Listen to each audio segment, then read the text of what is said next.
घने जंगल में एक निर्दयी शिकारी रहता था। उसका जीवन शिकार पर निर्भर था। वह रोज जानवरों को मारता और अपने परिवार का पालन करता। एक दिन महाशिवरात्रि का पावन पर्व था, लेकिन उसे इस बात का कोई ज्ञान नहीं था। उस दिन सुबह से उसे कोई शिकार नहीं मिला। भूखा प्यासा वह जंगल में भटकता रहा। शाम होते होते वह एक तालाब के पास पहुंचा। सोचा रात यहीं किसी जानवर का इंतजार करूंगा। वह पास के एक बेलपत्र के पेड़ पर चढ़ गया। उसे नहीं पता था कि उस पेड़ के नीचे एक शिवलिंग स्थापित था। शिकारी ने अपने साथ पानी से भरा एक छोटा पात्र भी रखा था। रात गहराने लगी, तभी एक हिरनी अपने बच्चों के साथ तालाब पर पानी पीने आई।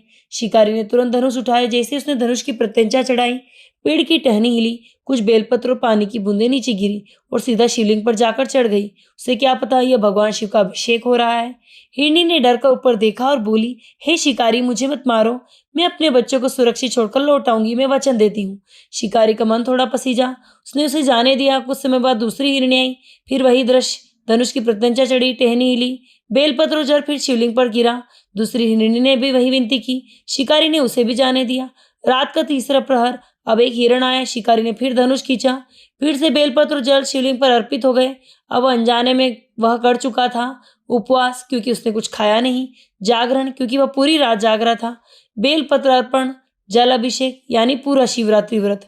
सुबह होते होते वे सभी हिरण हिरनियां अपने वचन के अनुसार लौट आए। उनकी सच्चाई और परिवार के प्रति प्रेम देखकर शिकारी का हृदय बदल गया। उसने धनुष नीचे रख दिया। उसी क्षण आकाश से प्रकाश फैल गया और भगवान शिव प्रकट हो गए।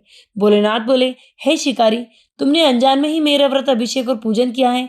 आज तुम्हारा हृदय भी करुणा से भर गया है। मैं तुम्हें मोक्ष प्रदान करता हूँ। और उसी क्षण शिकारी के सारे पाप नष्ट हो गए। कहते हैं भगवान शिव भाव के भूखे हैं। भक्ति सच्चे मन से हो या अनजाने में क्यों ना हो, वह सीधे भगवान तक पहुंचती है। हर हर महादेव।